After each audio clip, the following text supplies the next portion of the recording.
Hello and welcome to your $1,400 stimulus check and stimulus package update. So there is so much to cover today, so many changes both with the Paycheck Protection Program, the stimulus check, minimum wage, the California stimulus check. There is a lot to cover and a lot that will likely impact you individually. So let's just go ahead and hop right in. Oh, first, just make sure you get your 2 free stocks with Webull as well. Check that out, 2 free stocks with a $100 deposit. It's not gonna last forever, so make sure you do that. All right, just jumping right in. The battle of the minimum wage is still waging on, if you will. That was a terrible pun. I gotta work on my news anchor presentation. I don't look like a news anchor. I would have to shave my head to do that. Anyways, 2 Republican senators have released a proposal to increase the minimum wage to $10 an hour 4 years after the pandemic is over. And then after that, it would be tied to the consumer price index. So it would go up slowly after that 4-year period. This, of course, is much smaller than the Democratic proposal at $15 an hour that would ramp up from after the pandemic through 2025. And this proposal was put in place just in case Democrats' minimum wage proposal isn't voted through. That way there's something that could be debated on back and forth. The Republican proposal, even though it's not near as dramatic as the Democratic proposal, would still affect 21 states. On the other side of this, Bernie Sanders expects a decision to be made on minimum wage increases as a part of the reconciliation bill today. That decision is expected to be made today. I told you there is a lot going on today. For this to go through, the parliamentarian would need to rule that minimum wage will have a significant impact on the federal budget. Now, this matters because in order to be a part of a budget reconciliation bill, each individual item needs to have a significant impact on the federal budget. It can't just be incidental. They found that the minimum wage will have a small impact, but the question is, how big is big enough to be a part of this? And that is up to the parliamentarian to decide. And also, there's still at least 2 Democrats in the Senate who aren't fans of the minimum wage increase. And this is really important because in order for Democrats to get this stimulus bill passed, they need support from every single Democratic senator.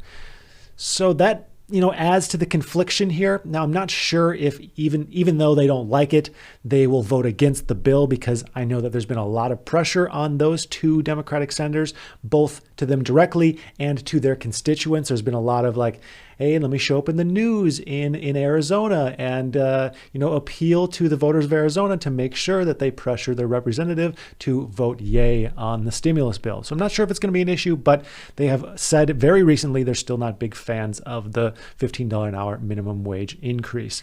Another potential hiccup with the upcoming bill is it's looking like not a single Republican will vote yes on the bill. Not a single one. That's actually kind of rare.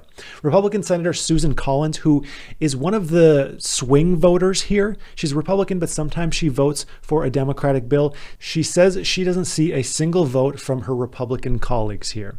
The main issue cited from Republicans is that total package size, the $1.9 trillion package size. Biden has said that he's open to paring it down a little bit, but then at the same time, he's like, which program would you cut? Because these are all important. So I don't see it really being pared down by much.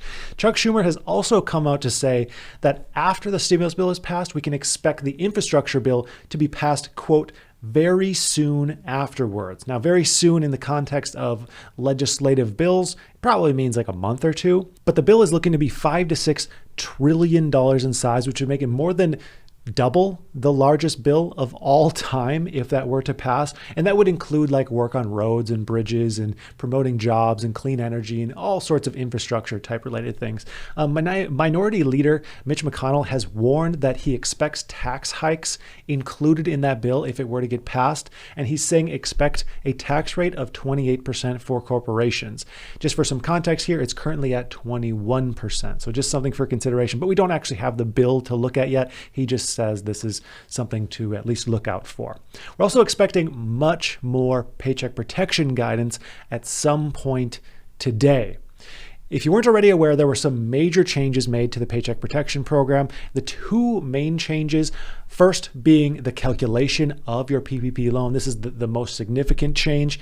Basically, you can now calculate your PPP loan. Hopefully, as of today, once we receive all the guidance, you can calculate it based on your gross income, not your net income, which literally is the difference between getting this forgivable loan or not for many people, those who especially have a lot of write-offs, people like Uber drivers who are able to write off their fuel and their mileage. I mean, pretty much everyone has write-offs because obviously you want to pay as little in tax as possible. So this will make a big difference, both in certain people will be able to now get the program, get this loan, and others will be able to get much larger loans. If you want to start your application, there's a link in the description. You can start it today. I have a 5-minute application that you'll just be able to breeze through and get in line and get some funding now that this is going to be open up to millions and more people. The second change to the Paycheck Protection Program, that's significant. There's a couple less significant changes, but the second big one is there's going to be a 2-week window starting today where only businesses with 20 or fewer employees can apply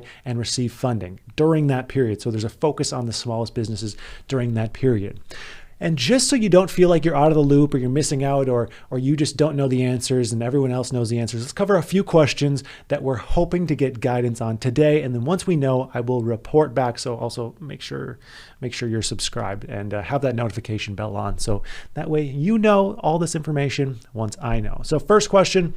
If you already applied for the Paycheck Protection Round 1 or 2, are you going to be able to go back and get the full amount later based on your gross income, not your net income? Because like I said, this could mean a huge difference in how much you receive. I know I saw someone comment yesterday who said, I'm out $12,000 because I didn't wait until this rule change. Well, hopefully there's some kind of appeal process. It would be kind of insane if there wasn't an appeal process, but we'll have to wait for the guidance. No one knows the answer to this, at least in the public as of yet. Second question, does a solo operator still need to show a 25% reduction in revenue? I'm pretty sure for this one, a solo operator doesn't actually need to show that reduction anymore. But again, I want to wait for some concrete guidance on this to be absolutely sure. If you look at that fast track application, the one that I have linked, you actually don't need to certify this. So somehow there is a loophole at least there where you don't need to certify it and you can get both round 1 and round 2, but I've yet to see the actual guidance. So you can use that fast track application. You don't have to certify it. That's awesome. But for the regular application, we're not still 100% sure yet. And then the third question is, at what point in the application process are these loans going to be calculated retroactively? So like, let's say you started your application yesterday. Is your lender going to be able to retroactively fix that? I know with Womply, a lot of the most recent ones will be, but the old ones at least right now won't. Like if you applied a month ago, that's probably too far down the pipeline. Again, we don't know exactly when, but if you just applied, you're probably going to be fine. But again, we're waiting on more guidance for this. One benefit, as soon as that rule change comes through, the Womply application is going to be updated. So if you haven't applied yet, you could at least start the application, but they're going to have it updated as soon as the rule change is there. And then finally, let's end off here with some California stimulus news and stimulus bills that just got passed into law yesterday. So that bill includes a $600 check to those who filed for the Earned Income Tax Credit. You have to have received or filed for the Earned Income Tax Credit in order to receive this check, which is basically anyone with income less than $30,000. Now, if you didn't file for the Earned Income Tax Credit, you can amend your 2020 tax return to make sure you still get it.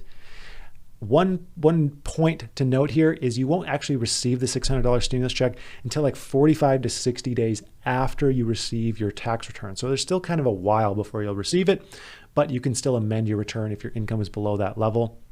Also, those who already receive state benefits can expect that $600 stimulus check automatically in whatever account you normally receive your benefits in.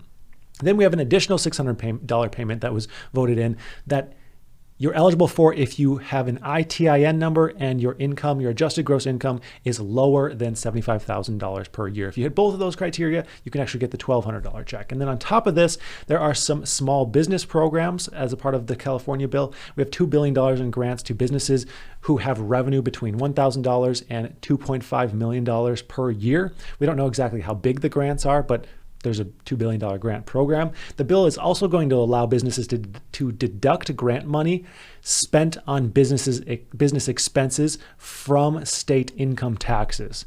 So basically, whatever, let's say you receive a PPP loan for $20,000 and you spend that $20,000 on business expenses, you're going to be able to also deduct those expenses from your income, just so you'll save some tax in California. That already is the case for federal taxes, but in California, that will also be the case. So there's just some extra stimulus benefit there. And also, since I don't live in California and not everyone lives in California, let me give you a little recommendation for a California-based stimulus reporter that's really good. Her name is Ginny Silver. You can check her channel out. Make sure you subscribe to her. She does a really good job of breaking down the California-related programs. So she's worth watching some videos of. So that's going to do it for today. I would like to thank you for watching and, of course, have a profitable day.